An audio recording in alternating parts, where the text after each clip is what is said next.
चाणक्य का जन्म लगभग 350 ईसा पूर्व में माना जाता है।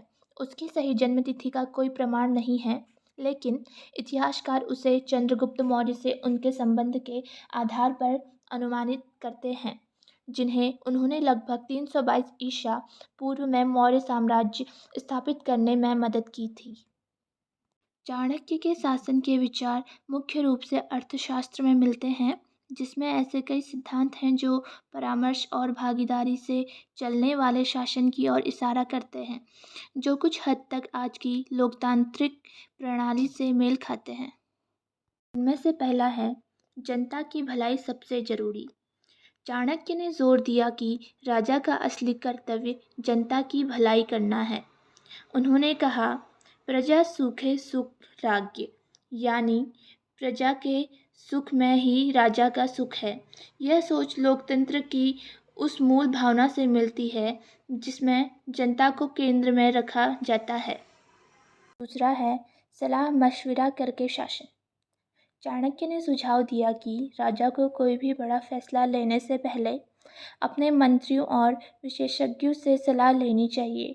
यह प्रणाली आज के समय की संसद या सलाहकार परिषद जैसी लगती है, भले ही उस समय के नेता जनता द्वारा चुने नहीं जाते थे।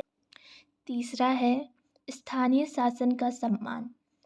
चाणक्य ने उस समय के कुछ स्वतंत्र समुदायों और गणराज्यों जैसे गण संगठनों की मौजूदगी को स्वीकार किया।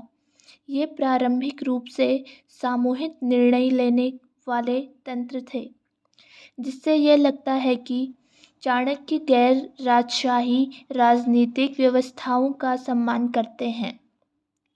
चौथा है जन्म नहीं काबिलियत जरूरी। चाणक्य राजशाही व्यवस्था में काम करते थे, लेकिन उन्होंने हमेशा काबिलियत और चरित्र को प्राथमिकता दी। चाहे वह मंत्री हो या अधिकारी, उन्होंने जाति या जन्म से ज़्यादा योग्यता को महत्व दिया। यह सोच लोकतंत्र में समानता और न्याय की भावना से मेल खाती है।